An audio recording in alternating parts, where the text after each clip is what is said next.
জানো ঋতু, কেউ যখন কাউকে সাহায্য করে না, তার দুটো মানে হয়, একটা দয়া, একটা ভালোবাসা। তুমি দুলারিকে ভালোবেসে ফেলেছো ঋতু। আমি এখন শুধু তোর বিয়ে নিয়ে ভাবছি। এখন আমাদের সবথেকে বড় রেসপন্সিবিলিটি হলো রশনির বিয়ে। ঠিক আছে, তুই যখন বলছিস তখন আমি আগে রোশনির বিয়ের কথাই ভাববো।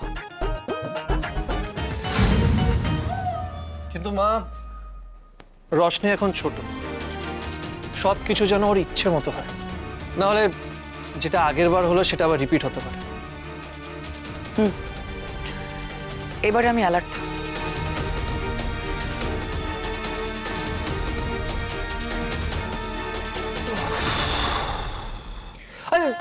আই এম সরি, তুই চিন্তা করিস না, সব ম্যানেজ করতে হবে। ওকে, ব্রেকফাস্ট। কফি? কফি? বৌদি, আমি তো কফি বলি। জানি তো, নিয়ে আসলাম আমি। মানে আমার মনে হলো যে এই মুহূর্তে তোমার একটা কফি সেলিব্রেশনের খুব প্রয়োজন। এক সেকেন্ড, কিসের সেলিব্রেশন? মায়ের সাথে স্নায়ুযুদ্ধে জেতা। বৌদি, তুমিও না কি যে বলো। ঋদ্ধ, এবার আমাকে বলো তো যে তুমি সকাল সকাল কোথায় দৌড়েছিলে? আমি ওই ঝুলনে গেছিলাম বৌদি। মানে এই সকাল সকাল তুমি ঝুলন যাত্রা দেখতে চলে গেছিলে? কোথায়? দুলারির হস্টেলে। দুলারি নিজের হস্টেলে মেয়েদের নিয়ে ঝুলন যাত্রা অর্গানাইজ করেছে। প্রদীপ, তোমাকে বলে বোঝাতে পারবো না, কি অদ্ভুত ভালো লাগার একটা পরিবেশ তৈরি হয়েছিল। কোনো আড়ম্বর নেই, কোনো বিরাট আয়োজন নেই, শুধু ভক্তি।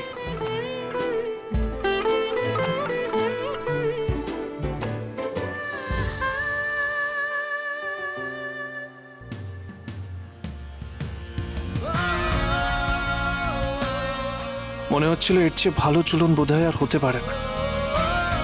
দুলারি মেয়েটা সত্যি খুব ভালো, তাই না? ভালো মানে? আমার তো মনে হয় পৃথিবীতে যত ভালো গুণ আছে সব দুলারির মধ্যে আছে। অনেস্ট, ইন্টেলিজেন্ট, স্টুডিয়াস, আর সব থেকে ভালো ব্যাপার কি জানো বৌদি, ওর মধ্যে একটা জেদ আছে। ও হারতে জানে না, কিছু মনে করে করবে তাহলে করেই ছাড়ে। ও একদিন খুব বড় হবে। ওদের একটা স্পার্ক আছে বৌদি, আই ক্যান ফিল দ্যাট। সেদিনও তুমি ওর পাশে থাকবে তো? মানে?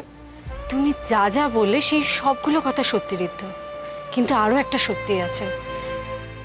দুলারির এই প্রতিটা সাফল্যের পেছনে তোমার হাত ছিল। বৌদি, এটা ম্যাটার করে না, আমার জায়গায় অন্য কেউ থাকলেও। এইভাবে কিন্তু কেউ আগলে রাখতে পারতো না।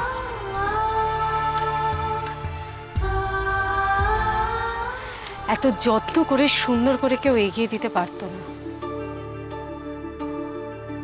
এই সব কিছু কিন্তু তুমি করেছো। জানো ঋতু, কেউ যখন কাউকে সাহায্য করে না, তার দুটো মানে হয়, একটা দয়া, একটা ভালোবাসা। এই বাড়িতে যদি তোমাকে সব থেকে বেশি কেউ চিনে থাকে, সেটা কিন্তু আমি। আর তুমি দুলারিকে দয়া দেখাচ্ছ, এটা আমি অন্তত বিশ্বাস করি না। তুমি দুলারিকে ভালোবেসে ফেলেছো ঋতু।